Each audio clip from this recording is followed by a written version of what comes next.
Muy buenas noches a todos, me da mucho gusto saludarlos. El día de hoy vengo a hablar de un tema que me parece fundamental. Para quienes no me conocen, mi nombre es Minerva Soberanes Cruz. Les doy la más cordial bienvenida al canal de SOPTEAM, que es un canal dedicado precisamente a temas educativos. Como saben, tenemos en puerta nuestras evaluaciones, en este momento la de horizontal, y por eso he decidido que es importante retomar este tema. Nuestro libro es el desarrollo del niño y el adolescente, pero lo que nos pide la bibliografía en sí es un poco sobre el desarrollo cognoscitivo desde las teorías de Piaget y de Vygotsky. Es importante señalar que estos dos autores fueron o tienen un enfoque constructivista. Aclaro, ellos no se lo pusieron como tal, son personajes completamente diferentes, pero que tienen una coincidencia muy importante, y es precisamente que son nuestros niños, nuestros jóvenes, nuestros adolescentes, quienes construyen el conocimiento para que sea realmente un conocimiento significativo. Este enfoque, cuando ya se hizo la suma de varios autores, no solo ellos, está Brunner, está Ausubel, está Novak, están varios. Sin embargo, nosotros vamos a retomar lo más importante que nos solicita este libro, que es este enfoque que se utiliza mucho en la enseñanza, y es una idea muy simple. El niño debe construir su conocimiento del mundo en el que vive. El conocimiento no es algo que el maestro pueda transmitir a sus estudiantes, es más bien operar sobre la información para que sean ellos los protagonistas de manipular, transformar y que adquiera un verdadero significado para ellos, un aprendizaje significativo que se le acuña más bien a Ausubel. Sin embargo, vamos a retomarlo desde esta perspectiva. Esta perspectiva constructivista nos dice que el aprendizaje tiene cambios estructurales en la forma de concebir el mundo. Fíjense muy bien, la teoría de Piaget nos ayuda a entender cómo el niño interpreta lo que vive, interpreta el mundo de acuerdo a la edad en la que se encuentra. ¿Por qué vemos esto? Porque nosotros, al planear la clase, tenemos que considerar qué características tiene ese niño para poder lograr que ese niño realice estos procesos de los que vamos a hablar en este video. Vygotsky, por su cuenta, nos habla un poco más de los procesos sociales y nos habla de algo que se llama internalización, que es similar a lo que nosotros entendemos por aprendizaje, cuando el niño internaliza lo que sucede en el medio sociocultural. En las páginas que nos pide la bibliografía, iniciemos con el desarrollo de Piaget. No vamos a ver todo porque esto es un tema demasiado largo. Voy a tratar de irme a los conceptos fundamentales.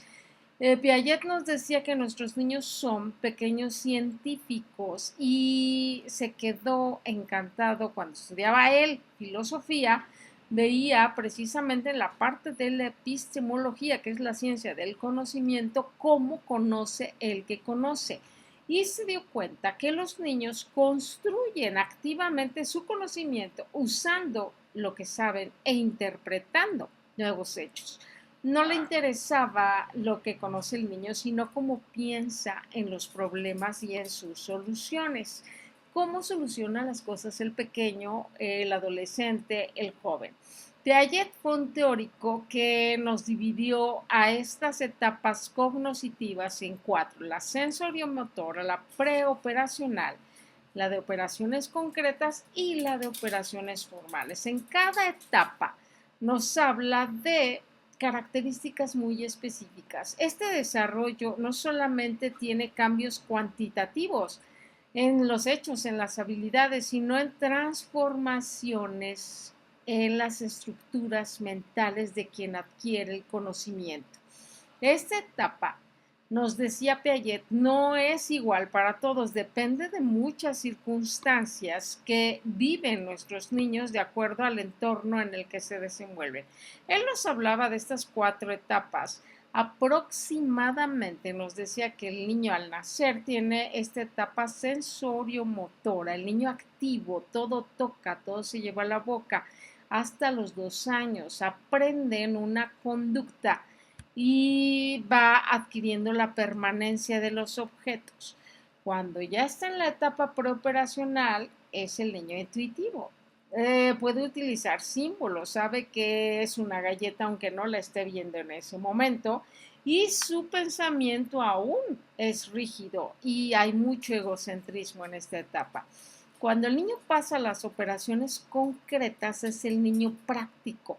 Él ya está realizando procesos que tiene que llevar a cabo para adquirir ese aprendizaje y aquí adquiere algunos conceptos que vamos a desarrollar que son la clasificación, la seriación, la conservación y por último aproximadamente después de los 11 años el niño se convierte en el niño reflexivo, la etapa de las operaciones formales donde empieza a desarrollarse de mejor manera el pensamiento abstracto, la lógica proposicional, el razonamiento científico.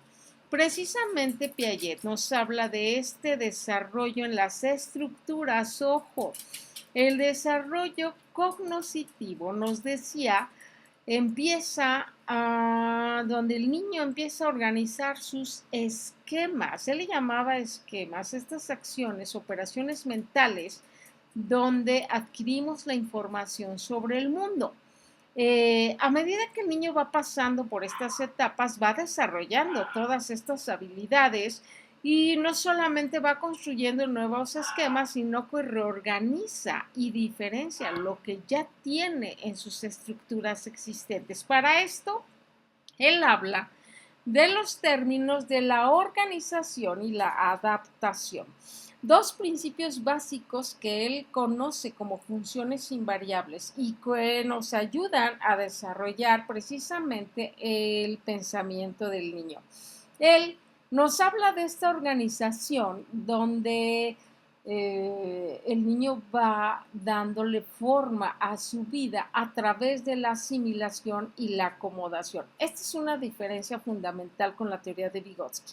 Él nos hablaba precisamente de que cuando un niño asimila un conocimiento que viene del exterior, primero lo asimila, pero posteriormente llega a la acomodación. Pone el ejemplo Piaget de cuando el niño ve un burro, por ejemplo. Él no conoce como tal un burro, pero sí sabe que lo ve como un pequeño caballo, un caballo más chiquito. No ha llegado a la acomodación hasta que la intervención de la familia le dice es que es un caballo y entonces ya, perdón, es un burro y de esa manera el niño va acomodando la información. O sea, el niño aprende a través de que asimila el conocimiento y posteriormente en sus estructuras mentales se va a acomodar. En ese momento es cuando se presenta el aprendizaje. Así que, ¿qué es lo que nos sirve como docentes? Entender que el niño va a recibir la información, pero necesita ser asimilada de acuerdo a diferentes aspectos. Y ahí es donde entra el papel del docente. Estos mecanismos del desarrollo nos dice, está de acuerdo a algunos factores y menciona 4 que son la maduración de las estructuras físicas que tiene por herencia, pero también hay experiencias físicas en su medio ambiente. Por otra parte, tiene la transmisión social, lo que aprende en casa, lo que va adquiriendo por la familia, por el entorno y por último, de esa manera es que el niño llega al equilibrio.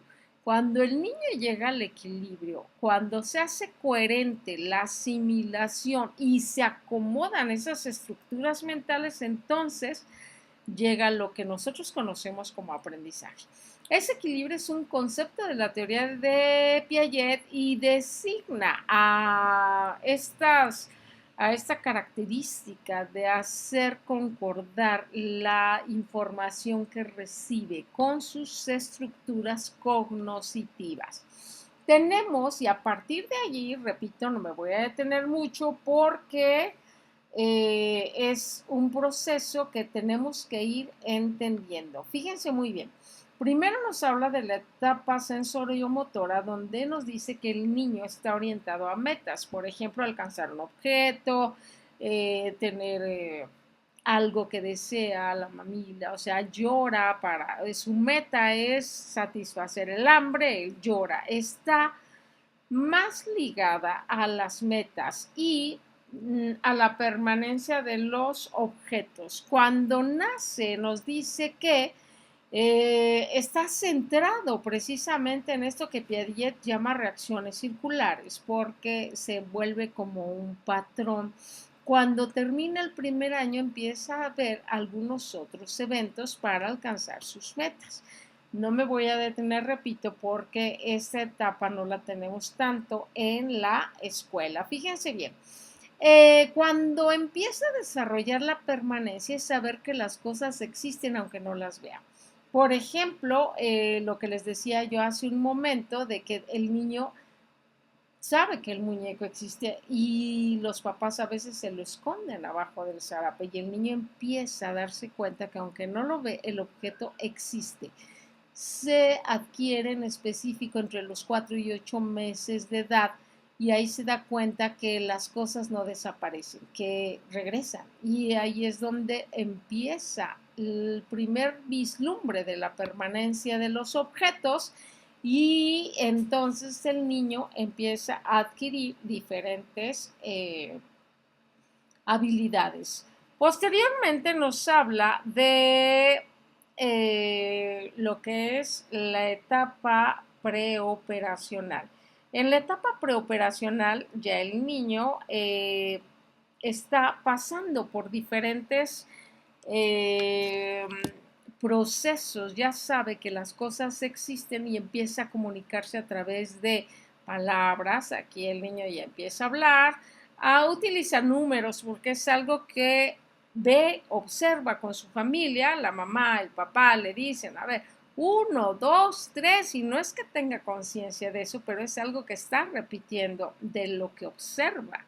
Y entonces ya utiliza juegos como el fingimiento, los dibujos y empieza el pensamiento representacional. Por ejemplo, él sabe cuando debe utilizar una palabra para algo que quiere. Este es un funcionamiento semiótico o pensamiento representacional. En esta etapa empieza una imitación diferida, donde empieza a imitar y algunas secuencias simples de acciones o de sonidos que ve a su alrededor. Por eso, esto es algo muy común en los niños de preescolar, el juego simbólico, donde él está inspirado en hechos de la vida que él conoce. Por ejemplo, voy a jugar que yo soy un piloto, que soy la maestra de la escuela o yo soy la mamá de los niños y pone a los muñequitos porque él tiene un pensamiento representacional donde va adquiriendo el lenguaje de acuerdo a lo que va viviendo. En esta etapa, el niño comienza a representarse el mundo y tenemos un lenguaje silencioso en el arte infantil. Es lo que aquí nos describe en esta imagen, que las maestras de preescolar deben tenerle muy claro cuando va pasando, por ejemplo, de la colocación, garabatea, nada más agarra el lápiz, luego pasa algunas formas básicas, que es el segundo dibujo que tenemos acá. Posteriormente ya empieza a hacer diseños como algo que tenemos acá y en el inciso de ya estamos hablando de la etapa pictórica, donde los niños empiezan a hacer algunas figuras.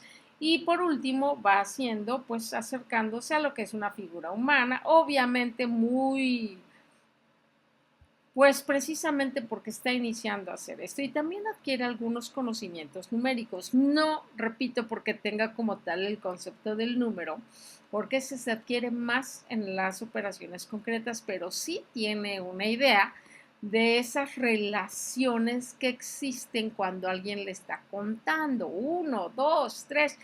Algunos niños de 4 años nos dice que pueden entender los principios básicos del conteo, sabe que cualquier arreglo tiene elementos, que cada elemento se cuenta solo una vez, que los números se asignan en un orden y es irrelevante el orden en que los cuente, pero saben que es una vez y el último número pronunciado es el número de conjuntos que tiene el objeto. Y empieza con las teorías intuitivas. Las teorías intuitivas precisamente que nos hablan de este animismo donde tiene estados intencionales y ya va mostrando más rasgos de querer ser como imitar al papá o a la mamá.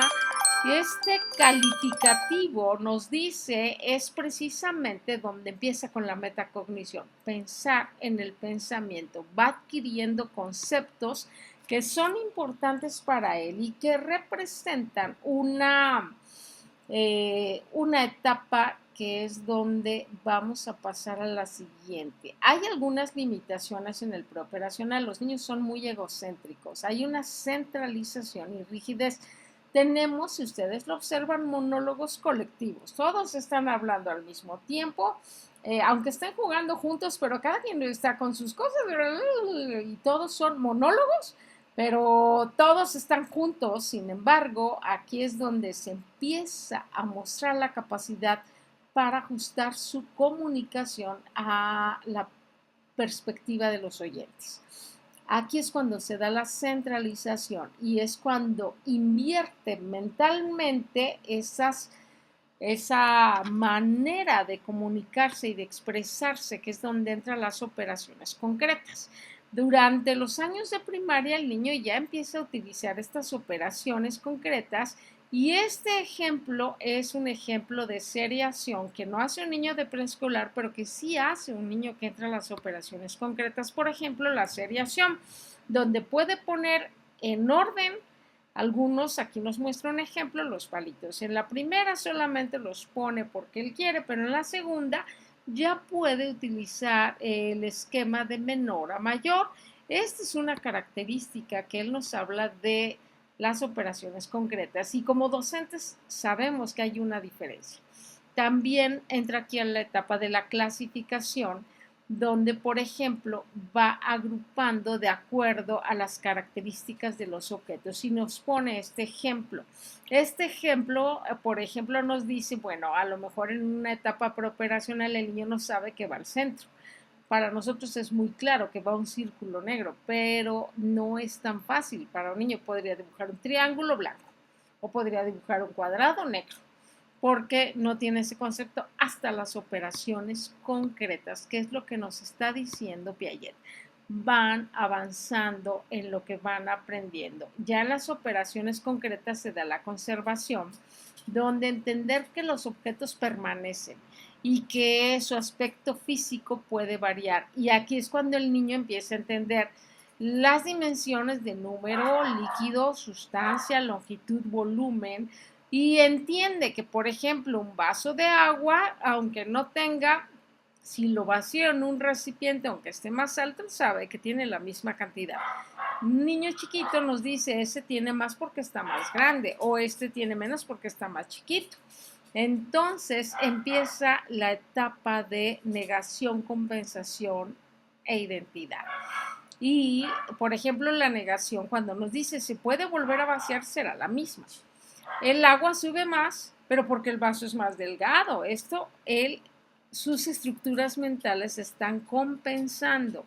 Y un niño más grande nos dice, ay, solo lo vaciaste, no se agregó ni quitó nada. Esta es la identidad, cuando ella identifica lo que sucede con los objetos. Piaget nos habla de un desfase horizontal que tienen varios pequeños porque no van a la misma etapa que algunos otros, dependiendo de las circunstancias. En las operaciones formales ya es muy claro, porque es cuando el niño empieza a adquirir el pensamiento abstracto. Por ejemplo, sabe que 15 más 8, 23 es igual a 10 más 13. Va haciendo reconocimientos más profundos y es la transición de lo real a lo posible. Sabe que puede lograr algunas cosas. Antes daba por hecho la información que recibe, pero aquí no. Aquí él ya empieza con un pensamiento hipotético, abstracto, reflexivo, y eso es en lo que consiste esta etapa que ya nos puede reconocer la lógica proposicional y desarrollar el razonamiento científico, y nos da varios ejemplos de cómo el niño ya puede utilizar la lógica para ordenar la información que nos presenta el docente, la familia, quienes nos rodean. Ya tenemos un pensamiento abstracto y un razonamiento combinatorio. Es más, nos pone el ejemplo de cómo un niño pequeño, si le dicen, a ver, de estos líquidos que tiene, combínenlos para lograr el color amarillo.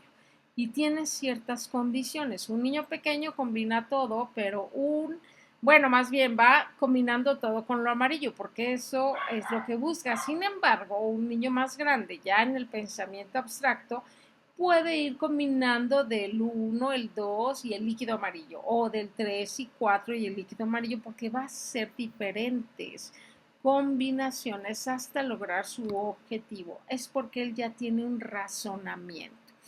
Las contribuciones a la educación de Piaget son precisamente entender este interés prioritario a los aspectos cognitivos, un interés en la exploración, en las actividades del desarrollo, en la acción social. Y allí nos habla entonces de que tenemos que entender la función del aprendizaje. No es aumentar el conocimiento, sino crearles a los niños la posibilidad de que inventen, que descubran. Enseñar significa crear situaciones. Ojo, maestros, esto es lo que viene en el examen. Yo le voy a brindar las situaciones donde puedan estructurar un significado. No, o sea, no se trata de que el maestro dé las clases, sino que el niño descubra su conocimiento. De manera muy rápida vamos a abordar a Vygotsky, que aquí nos habla un poco más, donde nos dice que el conocimiento depende mucho de los patrones sociales que rodean a nuestros niños. Él nos hablaba de que el conocimiento se co-construye a medida que las personas interactúan con su medio. El niño nace con habilidades mentales, lo saben, él siempre habló de ellas, como la atención, la memoria, la percepción, que posteriormente dice que el niño desarrolla hasta formarlas en habilidades mentales superiores. Y entonces es cuando podríamos asimilarlo un poco con el pensamiento abstracto del que habla Piaget.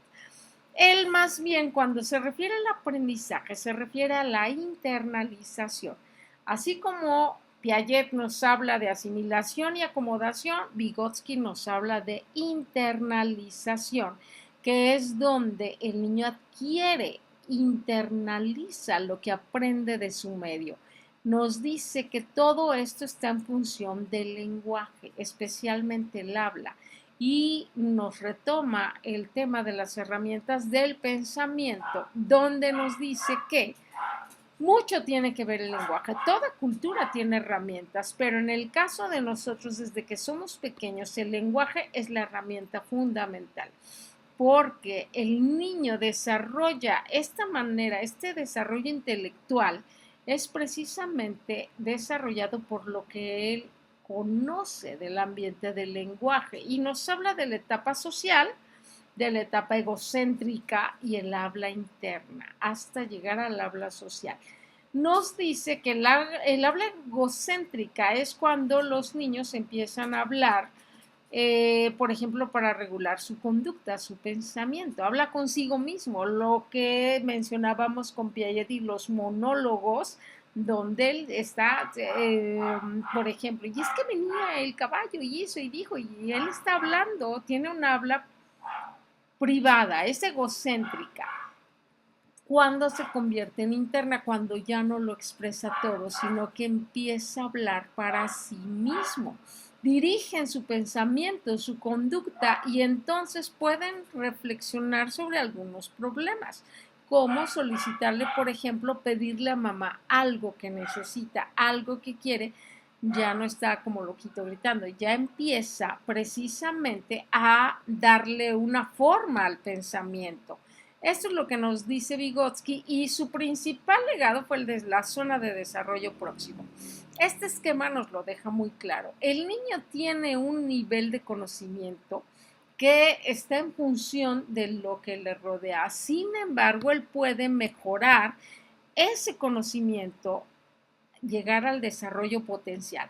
El niño se encuentra en una zona de desarrollo real, sin embargo, con la ayuda del experto, del maestro, de algún colega, de un tutor, de un igual, él puede mejorar este aprendizaje que al principio no puede lograr solo, pero después con la ayuda de un modelaje, de un tutor, puede lograr cosas más importantes. Esta es la zona del desarrollo próximo y ahí es donde se da el aprendizaje, maestros. Cuando el niño algo no sabe, pero con la ayuda, la explicación, el modelaje de alguien puede llegar a hacerlo.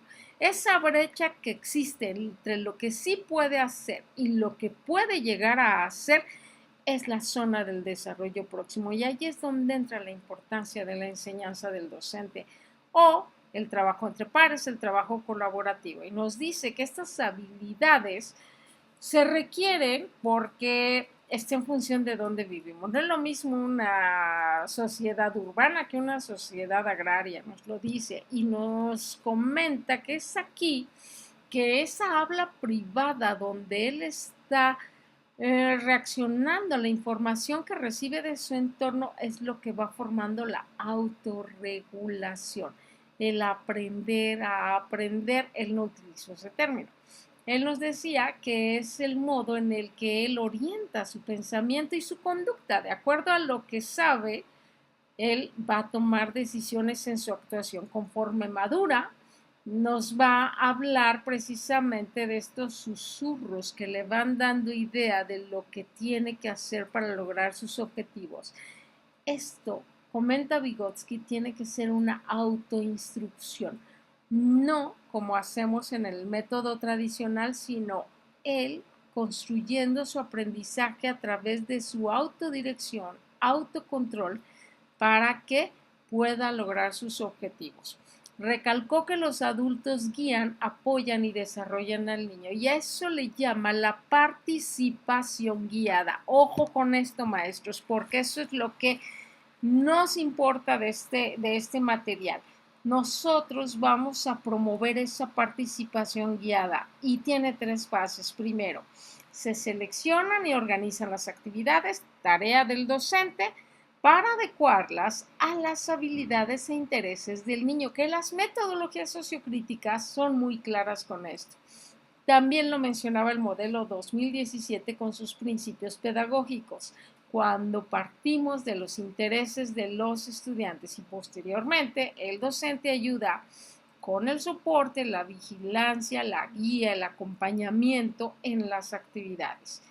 Y esto es lo que nosotros tenemos que hacer, adaptar esas ayudas que se le dan de acuerdo a las características de nuestros niños. La participación guiada es para transferir la responsabilidad a él. Él es quien construye su conocimiento con nuestra ayuda, por supuesto. El socio experto es el docente, el que programó las actividades para que ese niño construya su conocimiento. Eso le permite al niño asumir que él puede ir construyendo su conocimiento hasta que se vuelve un hábito. Brunner agregó aquí estos procesos de andamiaje, que es la síntesis de la teoría de Vygotsky.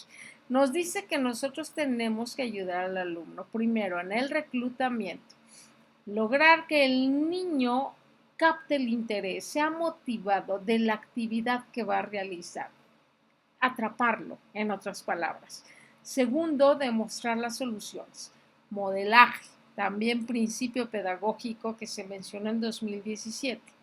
Tercero, simplificar la tarea. El adulto debe dividir el conocimiento en fragmentos, en partes, para que él vaya haciendo las actividades poco a poco. Ojo, no porque tenga que fragmentar, sino porque le ayuda a dividir la actividad en pasos. Luego nos dice que tenemos que mantener la participación, estimularlos para que logren la meta siguiendo paso a pasito. 5. Suministrar retroalimentación. Maestros, esto es fundamental, es el principio de la evaluación formativa. Vamos acompañando al alumno, dándole retroalimentación, dónde está bien, qué necesitas hacer mejor, porque ahí es donde entra el papel más importante del docente o del experto que está ayudando al niño. Y control de la frustración. Desarrollar en el niño la capacidad de controlar el riesgo, de la tolerancia, de saber que puede lograr las cosas, solucionar los problemas, que no va a ser a la primera. Y es lo que la nueva escuela mexicana dice sobre valorar el error. El error es un proceso de aprendizaje y estos son los principios de los que nos habla este libro. Muchas gracias por su atención. Yo sé que es un tema largo, pero yo espero que sea de su utilidad porque aquí es donde se centra lo que tenemos que conocer como docentes para lograr en los niños, en los adolescentes, la característica de que puedan construir su conocimiento, por supuesto, con la ayuda del experto. Nosotros somos quienes creamos esas oportunidades y es en síntesis lo que nos dice este documento. Les agradezco su atención. Yo sé que este podcast quedó un poco largo, pero espero que sea de utilidad para la presentación de este importante proceso de construcción del conocimiento al que nos invita la nueva escuela mexicana. Cuídense mucho y nos saludamos en un próximo podcast. Saludos.